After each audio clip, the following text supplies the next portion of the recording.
فمن يعمل من الصالحات وهو مؤمن فلا كفران لسعيه وإنا له كاتبون وحرام على قرية أهلكناها أنهم لا يرجعون حتى إذا فتحت يأجوج ومأجوج وهم من كل حدب ينسلون واقترب الوعد الحق فإذا هي شاخصة أبصار الذين كفروا يا ويلنا قد كنا في غفلة من هذا بل كنا ظالمين إنكم وما تعبدون من دون الله حصب جهنم أنتم لها واردون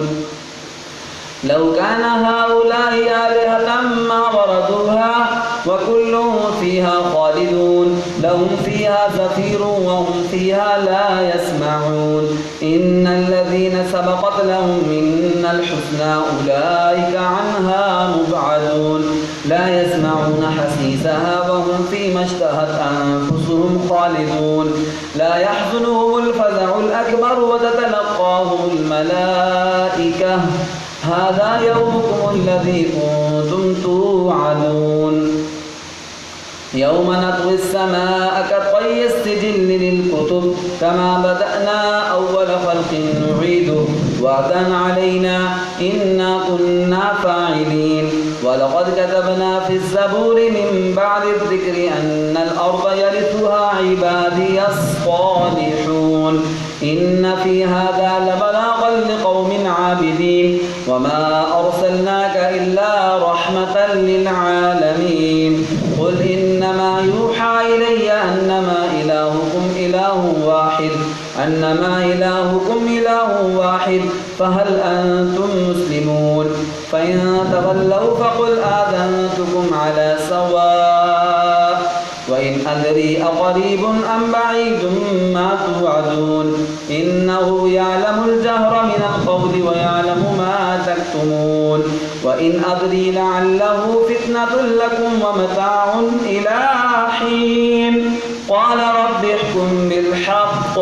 وربنا الرحمن المستعان على ما تصفون الله أكبر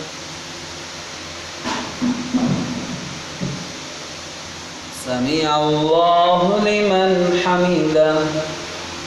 الله أكبر الله أكبر الله أكبر الله أكبر الحمد لله رب العالمين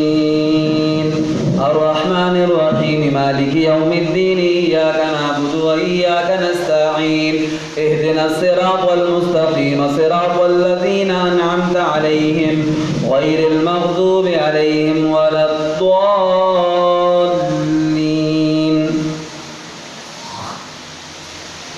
يا أيها الناس اتقوا ربكم إن زلزلة الساعة شيء عظيم يوم ترونها تذهل كل مرضعة عما أرضعت وتضع كل ذات حمل حملها وترى الناس سكارى وما هم بسكارى ولكن عذاب الله شديد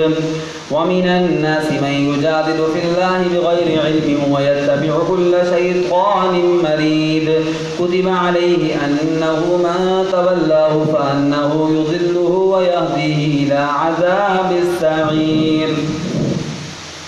يا أيها الناس إن كنتم في ريب من البعث فإنا خلقناكم من تراب ثم من نطفة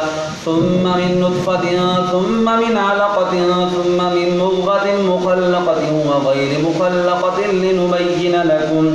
ونقر في الأرحام ما نشاء إلى أجل مسمى ثم نخرجكم طفلا ثم لتبلغوا أشدكم ومنكم من يتوفى ومنكم من يرد إلى أرذل العمر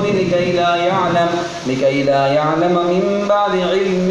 شيئا وترى الأرض هامدة فإذا أنزلنا عليها الماء اهتزت وربت وأنبتت من كل زوج بهيج ذلك بأن الله هو الحق وأنه يحيي الموتى وأنه على كل شيء قدير وأن الساعة آتية لا ريب فيها وأن الله يبعث من في القبور ومن الناس من يجادل في الله بغير علم ولا هدى ولا كتاب منير ثاني عطفه ليضل عن سبيل الله له في الدنيا خزي ونذيقه يوم القيامة عذاب الحريق ذلك بما قدمت يداك وأن الله ليس بظلام للعبيد.